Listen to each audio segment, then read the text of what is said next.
May bagong tourist attraction sa Naik, Cavite.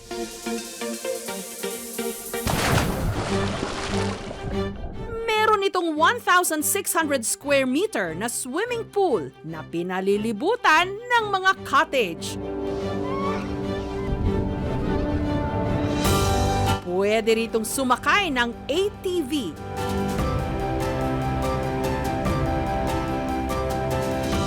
At mag-rope adventure. First time namin dito, but me and my kids really enjoyed doing it. Kung sa ibang bansa may cable car, dito may cable jeep. Exciting! Masaya, masaya. Good. Pwede ring mag-zipline. Para kang nalipad. Iwan ang kaluluwa ko doon. At zip bike. Sobrang saya. Tawirin ang 160-meter skywalk hanging bridge na may tempered glass sa gitna na talaga namang nakakalula. It feels safe, exciting. Subukan din ang kanilang crystal kayak, go-kart pedal at glamping. Hala, nasa Palawan nata tayo. Lahat ng ito nasa 9 na ektaryang Eco Farm Resort na ito. Produkto ng dugot pawis ng civil engineer na si Jun Ducat at ng kanyang misis na si Marisa. Welcome to Paraiso de Don Quixote! Nag-umpisa po kami sa pamumulot ng mga bricks. Yung pong tinatapon ng isang company sa loob ng economic zone. Sabi niya gawin natin mga plant box tsaka pang-design sa mga modular house. So nag-exhibit po kami noon. Nagtuloy-tuloy po ulit yung aming construction company. Lahat ng pinaghirapan ko, 10 taon mahigit, binuhos ko ulit rito. Ibang property, binenta ko, nilagay namin dito para ipaayos ang resort. Si June galing daw talaga sa hirap, laking Maynila at pangatlo sa 7 magkakapatid. Nung bata pa ako sa Blooming Treat, mahirap lang kami. Ang tatay ko, isang airbrush painter. Ang nanay ko, plain housewife. Tanda ko, ang baong ko, 30 centavos lang. 7 taon lamang ako, nagtitinda na ako sa palengke ng mga kamatis, kumisa na pinya na binabalatan ko, nilalako ko. Hirap ang mga magulang ni June na sila'y pag-aralin, kaya nagsikap siya hanggang nakapagtapos ng civil engineering. Nung nakaluwag-luwag na sa buhay, itinayo ni June ang Musmos Daycare Center sa Parola sa Maynila. Ang hirap na dinanas ko na nag-aaral ako, yun ang naging damdamin ko. Kaya meron akong Musmos Daycare Center. Ang mga estudyante ro nag-aaral ng libre uniforme, libre sapatos, libre school supply, at kuminsan may papiding pa ako. Pero ang ating resort owner may madilim na nakalipas.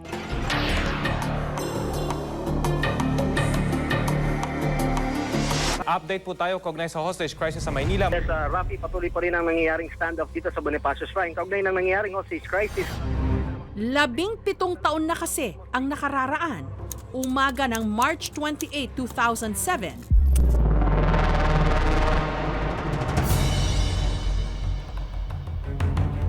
Nung hinostage ni June ang 32 mga estudyante at 3 guro na sakay ng bus sa tapat ng liwasang Bonifacio. Nung karoon kami ng graduation, nakita ko sa mga magulang at mga estudyante ang intensyon nilang makatapos. Ang karamihang daing ng mga magulang o mga bata, walang pang-almusal, walang damit.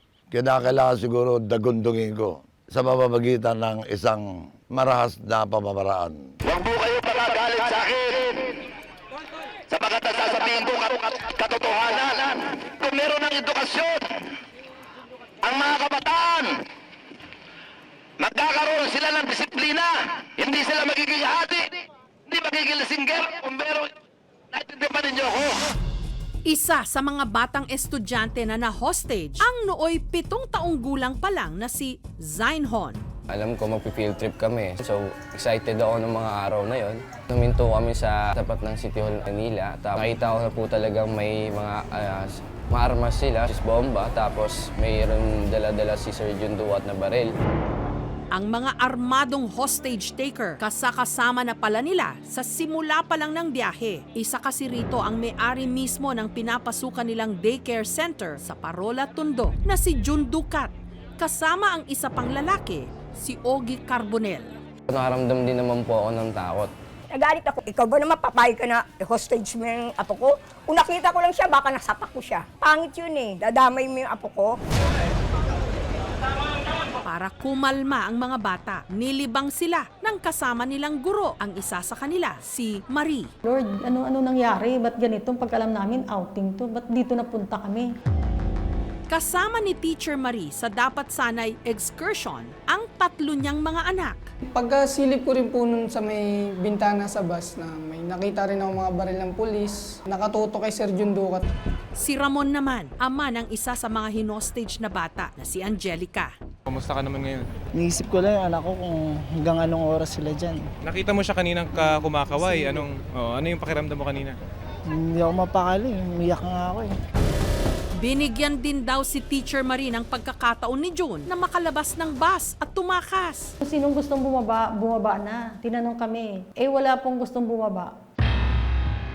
Bandang 1:00 ng hapon, si Zainhon pinababa ng bus dahil sa taas ng kanyang lagnat. Sumakit yung ulo ko, tumaas yung temperature ng katawan ko. Ang sa isip-isip ko, salamat na lang yung apo ko nilagnat. Agay nanawaan ako kasi nasa abroad siya na yung apo ko.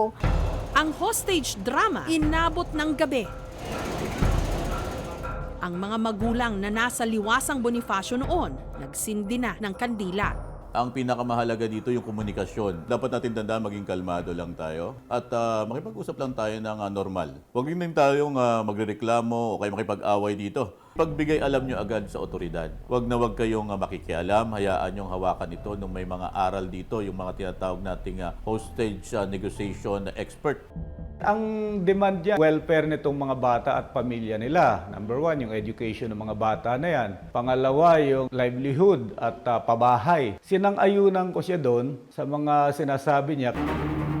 Hanggang 7:00 ng gabi, natapos ang mahabang pag-uusap ng mga otoridad sa mga hostage taker.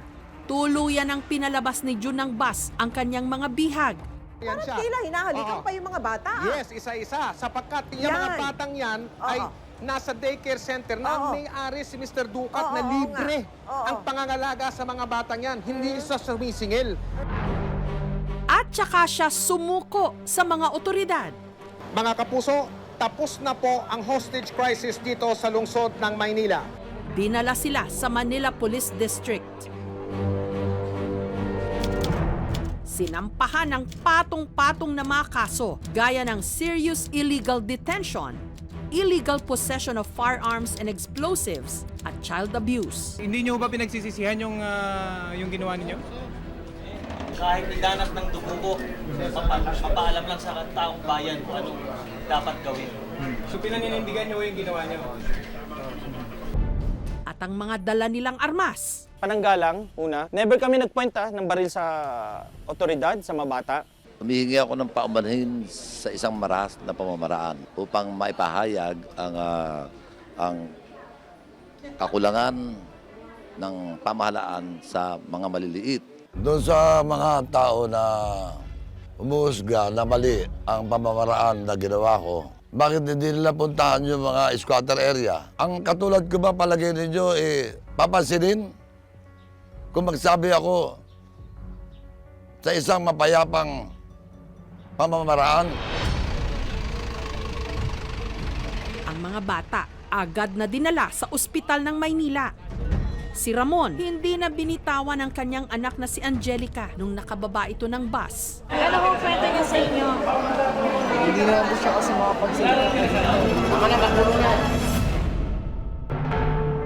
Si Angelica, 23 anyos na ngayon, nakatira kasama ng isa niyang anak sa Pandi, sa Bulacan. Akala po namin na mamamatay na po kami lahat kasi hawak-hawak po ni Sir June yung granada po. Yung kaliwang kamay, yung ba yun? Granada ba yun hawak niya, Mike? Mukhang yun nga. Yun.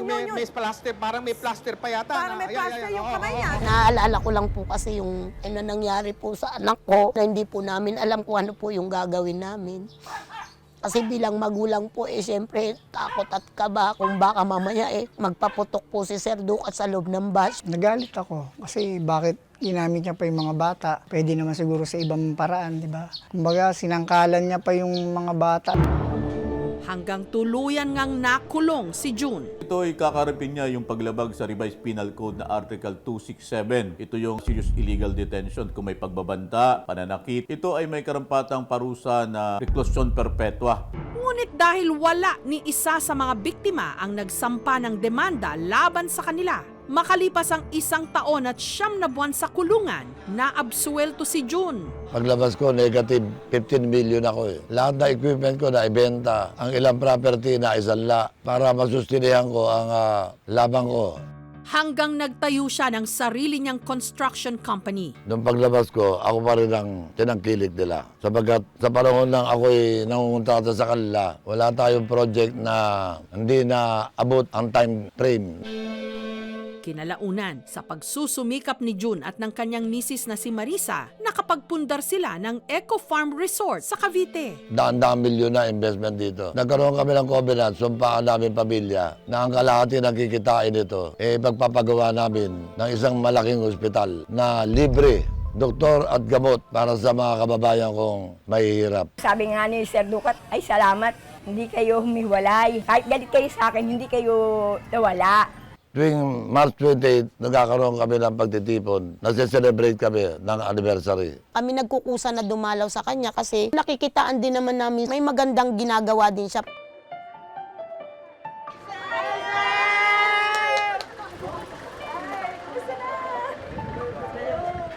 Binisita rin nila si June. Ito, tapos na. Aircon technician. Professional. Kaya may lagnat di ba? Asa na kayo ngayon? Nasa Pandibulacan na po kami ngayon, sir. Ang mga sugat ng kahapon. Sa kaso nila, tila hinilom ng panahon. Buo yung tiwala ko sa kanya na meron siyang pinaglalaban Mabait siya. Nagpapasalamat din po kami sa kanya sa naitulong niya nung time na nasa Maynila kami. Hindi naman totally nalimutan kasi nandiyan pa rin yan eh. Kaya lang, ada anniversary, naalala namin pero okay na yun sa amin. Ayayakapin na kami niyan, mga bata, magbibless sa kanya.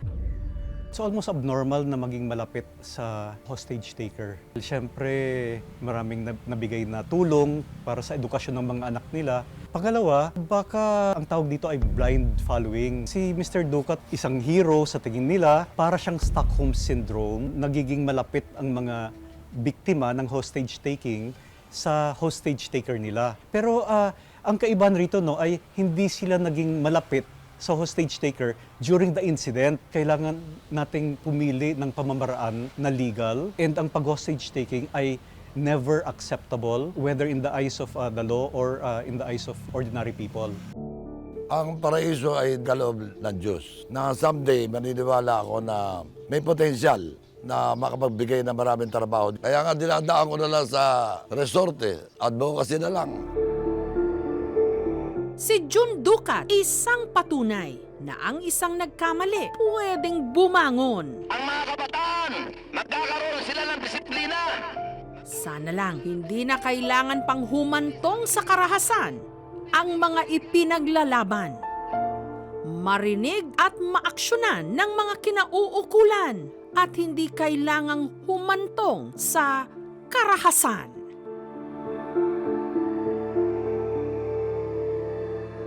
Thank you so much mga kapuso. Kung nagustuhan niyo po ang videong ito, subscribe na sa GMA Public Affairs YouTube channel.